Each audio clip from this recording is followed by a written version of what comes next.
Today on Family Talk. Welcome, everyone, to another edition of Family Talk. I'm Dr. James Dobson, your host, and we're so glad you tuned in for today. We're going to hear one of the most powerful and timely messages I've ever heard. This ought to be heard and recognized by every Christian in Western civilization. It was delivered by the late Dr. Francis Schaeffer.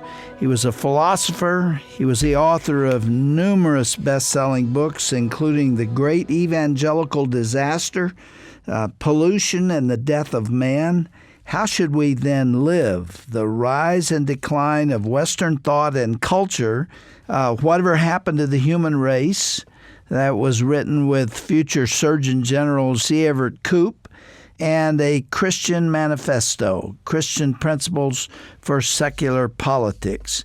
This man had a profound impact on me. The speech that you're about to hear was delivered in 1982, and yet it could have been ripped from today's headlines. That's because Dr. Francis Schaeffer had a better understanding and a better fix on culture and what was happening then and what the implications were for the future than anything I've heard. He was literally a man for his time, warning about where we are today. I was just beginning to understand public policy at that time, and I was alarmed by what I heard. And frankly, in the messages given by Dr. Schaeffer, I heard the echo of my father's words. He died in 1977, and this speech was given 5 years later, and they were both saying the same thing. One of the reasons I admired my dad so much, and I have spoken reverently of him, and there are many reasons for that, but one of them is that he also saw where this country was headed. Frankly, I left USC School of Medicine and Children's Hospital to start my own ministry because I also, having heard these men, began to understand where this country was going, and we are right there now. I can't afford to take any more time to explain this. You'll hear it for yourself in this two-part program. And I frankly wish that you would get a pencil and piece of paper and write down some of the points that come from this great philosopher. He was a brilliant man, and I had the opportunity to live contemporaneously with him, and I wish he were here today to see how accurate he was in what he said. Here now is Dr. Francis Schaeffer speaking in 1982 about the world into which you live.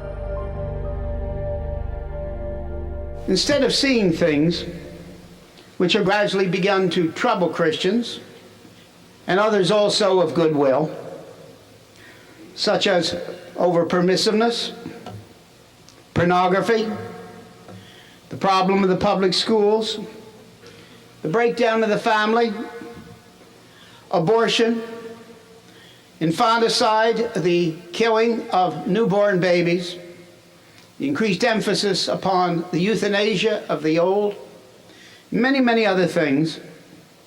They have seen these as isolated bits and pieces instead of understanding that they're the natural outcome of a change from a Christian worldview to a humanistic one.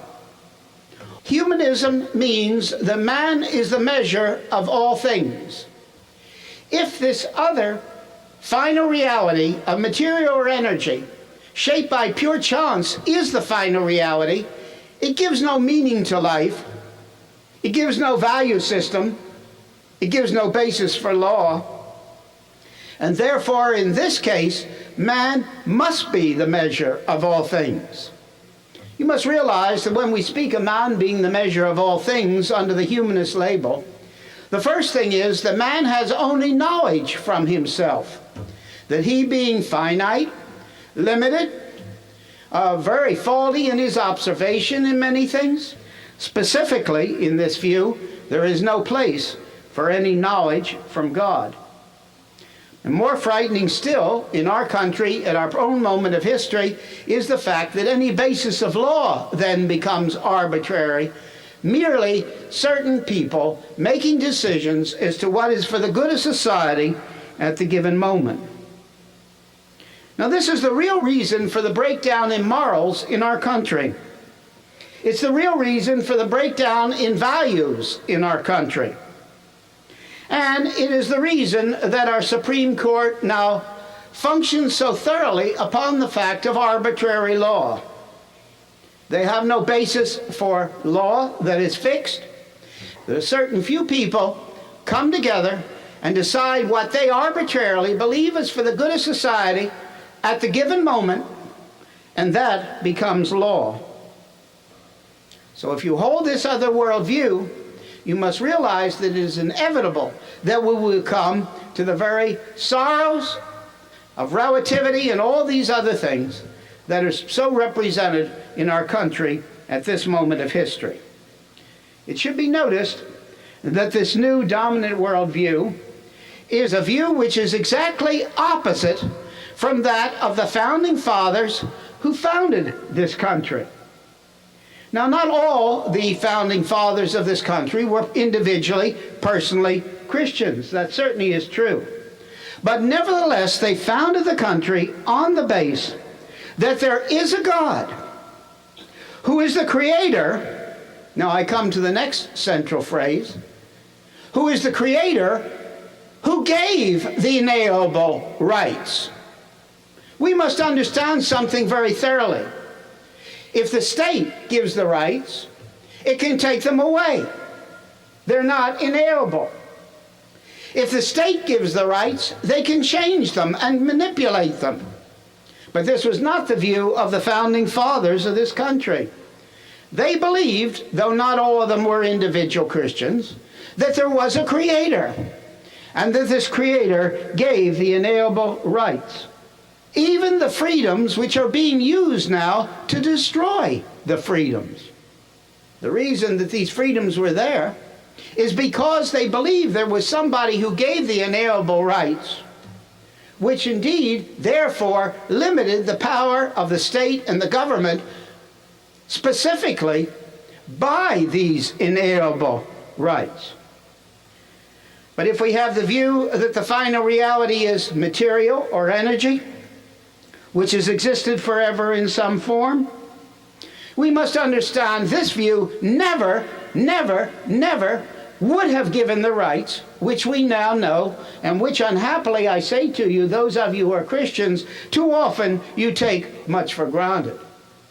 You forget that the freedoms we have had in Northern Europe after the Reformation, in the United States as an extension of that, as would be Australia or Canada or New Zealand and so on, you forget that the freedoms which we have are absolutely unique in the world. Occasionally, some of you have gone to university, have been taught that these freedoms are rooted in the Greek city-states. That is not true. All you have to do is read Plato's Republic, and you understand that the Greek city-states never had any concept of the freedoms that we have. Go back into history. The freedoms which we have, the form freedom, balance of government, all these things, they are unique in history, and they're also unique in the world at this day. A fairly recent poll of the 150-some countries that now constitute the world shows that only about 25 of these countries have any freedoms at all. What we have and take so poorly for granted is unique. It was brought forth by a specific worldview.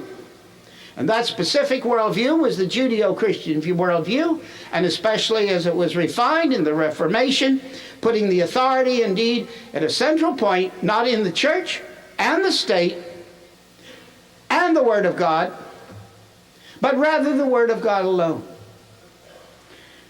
We're now losing those freedoms, and we can expect to continue to lose them if this other worldview continues to take increased force and power in our country. We can be sure of this. I would say it again, inevitably, mathematically, all these things will come forth. There's no possible way to heal the relativistic thinking of our own day, if indeed all there is a universe out there that is silent about any values. None whatsoever. It is not possible. It is a loss of values, and it is a loss of freedom, which we may be sure will continually grow. A good illustration is in the public schools. This view is taught in our public schools exclusively by law. There's no other view that can be taught. I'll mention it a bit later. But by law, there is no other view that can be taught. By law, in the public schools of the United States of America in 1982, legally there is only one view of reality that can be taught. And that is that the final reality is only material energy shaped by pure chance. It is the same with the television programs. Public television gives us many things that many of us like culturally, but is also completely committed to a propaganda position that the last reality is only material or energy shaped by pure chance. Clarke's Civilization, Bronowski, The Ascent of Man, Carl Sagan, Cosmos. They all say it. The new one that's on says it with great dogmatism. There is only one final view of reality that's possible, and that is that final reality is material or energy shaped by pure chance. It's about us on every side, and especially the government, and especially the courts, have become the vehicle to force this anti-God view on the total population. It's exactly where we are. The abortion ruling is a very clear one. The abortion ruling, of course, is also a natural result of this other worldview, because with this other worldview, human life, your individual life, has no intrinsic value. You are a wart upon the face of an absolutely impersonal universe. So what we find is the abortion case should not have been a surprise, because it boiled up out of, and quite naturally, I would use the word again, mathematically, this other worldview. In this case, human life has no distinct value whatsoever, and we find that the Supreme Court, in one ruling, overthrew the abortion laws of all 50 states. And they made this form of killing human life, because that's what it is. The law declared that this form of killing human life was to be accepted. And for many people, because they had no set ethic, when the Supreme Court said that it was legal, for many people in the intervening years it has become ethical. The courts of this country have forced this view and its results on the total population. What we find that as the courts have done this, without any longer that which the founding fathers comprehended of law, and that is that there is a law of God upon which gives foundation, when the courts of this country cut themselves loose from the law of God, it becomes quite natural then that they would also cut themselves loose from a strict constructionism concerning the Constitution. Everything is relative. So as you cut yourself loose from the law of God, in any concept whatsoever, you also soon are cutting yourself loose from a strict constructionism, and each ruling is to be seen as an arbitrary choice by a group of people as to what they may honestly think is for the sociological good of the community, of the country, for the given moment. Now, along with that is the fact that the courts are increasingly making law, and thus we find that the legislature's powers are increasingly diminished in relationship to the power of the courts. Now, the pro-abortion people have been very wise about this in the last, say, 10 years, and Christians very silly. And I wonder sometimes where we've been, because the pro-abortion people have used the courts for their end rather than the legislatures, because the courts are not subject to the people's thinking nor their will, either by election nor by a re-election. Consequently, the courts have been the vehicle that has been used to bring this whole view and to force it on our total population. It has not been largely the legislatures. It has been rather the courts. The result is a relativistic value system, a lack of any final meaning to life. Why does human life have any value at all, if that is all the reality is? If not only you're going to die individually, but the whole human race is going to die someday, and it need not take the falling of the atom bombs, but someday the world will grow too hot, too cold, that's what we're told, on this other final reality. And someday all you people, not only will be individually dead, but the whole conscious life on this world will be dead, and nobody will see the birds fly. And there's no meaning to life. And as you know, I don't speak academically, shut off in a scholastic cubicle as it is. I have lots of young people and older ones come to us and from the end of the earth. And they're not living in a romantic setting. They realize what the situation is. They can't find any meaning to life. And not only there is no meaning to life, but there is no value system that is fixed. And we find that the law is based then only on a relativistic basis, and that law becomes purely arbitrary. And this is brought to bear specifically and perhaps most clearly in the public schools, in the courts of this country, saying that it's absolutely illegal. It's absolutely illegal from the lowest grades up through university for the schools, the public schools of this country, to teach any other worldview except this worldview of final material or energy. Now this is done no matter what the parents may wish. This is done regardless of what those who pay the taxes for their schools may wish. The way the courts force this view of the false view of reality on the total population, no matter what the total population wants.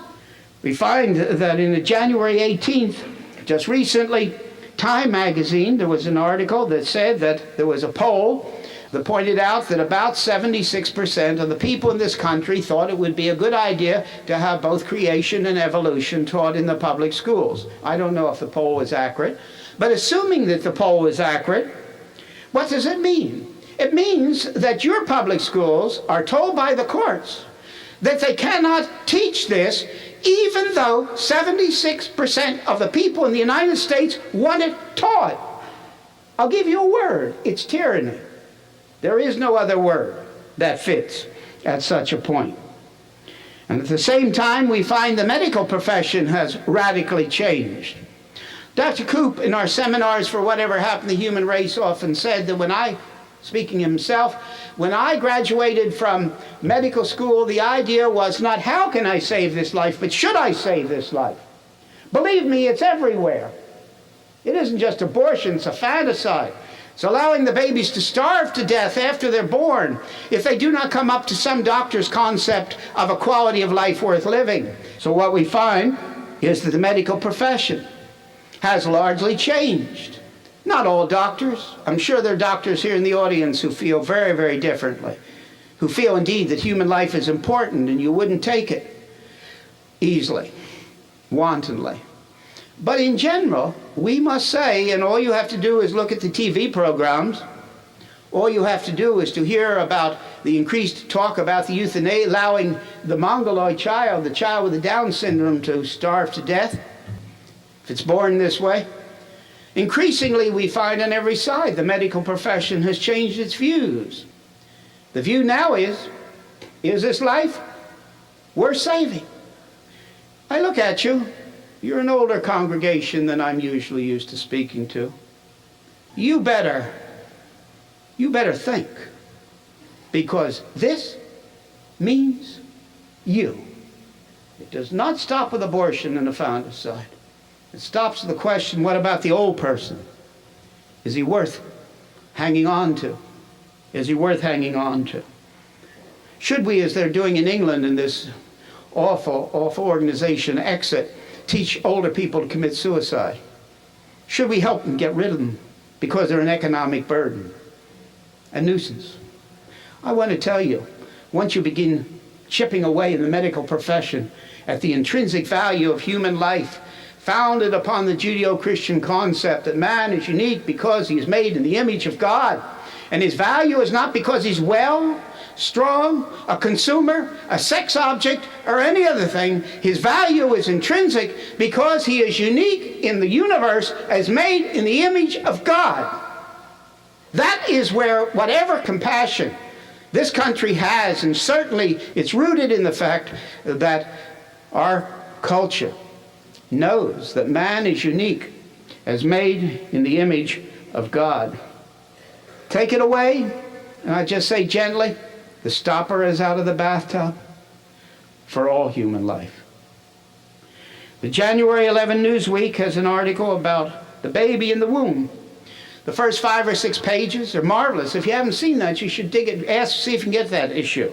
It's January 11th, and about the first 5 or 6 pages shows conclusively what every biologist has known all along, and that is human life begins at conception. There is no other time for human life to begin except at conception. Monkey life begins at conception. Donkey life begins at conception. And human life begins at conception. Biologically, there's no discussion. Never should have been. From a scientific viewpoint, I'm not speaking a religious, no. But you flip the page and there's a big black headline, but is it a person? But is it a person? And I'll read the last sentence. The problem is not determining when actual human life begins, 5 pages before that's shown that, but when the value of that life begins to outweigh other considerations, such as the health or even the happiness of the mother. I'm not just talking about the health of the mother. It's a propaganda line. Or even the happiness of the mother. Listen, spell that out. It means that the mother, for her own hedonistic happiness, selfish happiness, can take human life by her choice, by law. Do you understand what I've said? By law, on the basis of her individual choice of what makes her happy. She can take what has been declared to be, in the first 5 pages, to be, without any question, human life. In other words, they acknowledge the human life is there, but it's an open question to whether it is not right to kill that human life if it makes the mother unhappily, and basically that is no different than Stalin, Mayo, or Hitler killing who he killed for what he conceived to be the good of society. There is absolutely no line between the two statements. No absolute line whatsoever. One follows along. Once it is from the other. Once it is acknowledged that it is human life that is involved, the acceptance of the death of human life in babies, born or unborn, opens the door to the arbitrary taking of any human life. From then on, it's purely arbitrary. It's purely arbitrary. It was this view that opened the door to all that followed in Germany prior to Hitler.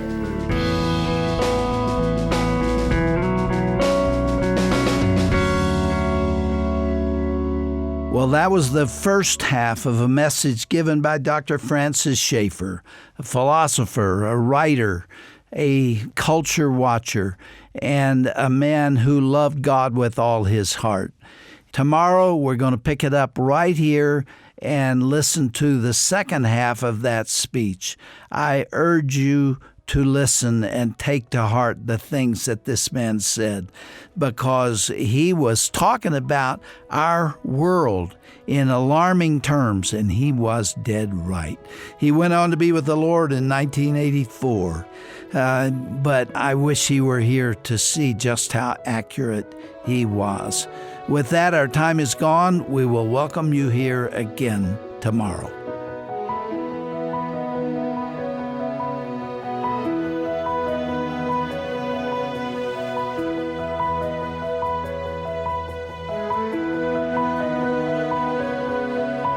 This has been a presentation of the Dr. James Dobson Family Institute. Hello, everyone. This is Dr. Tim Clinton for the James Dobson Family Institute. I hope you and your family are having a blessed holiday season. I wanted to tell you that right now is a great time to partner with us. From now till the end of 2018, any donation you give will be doubled thanks to a special friend of our ministry.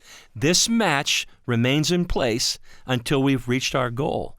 We understand that the holidays can be tight financially for you and your family, but if you're able to support us, we would so appreciate it.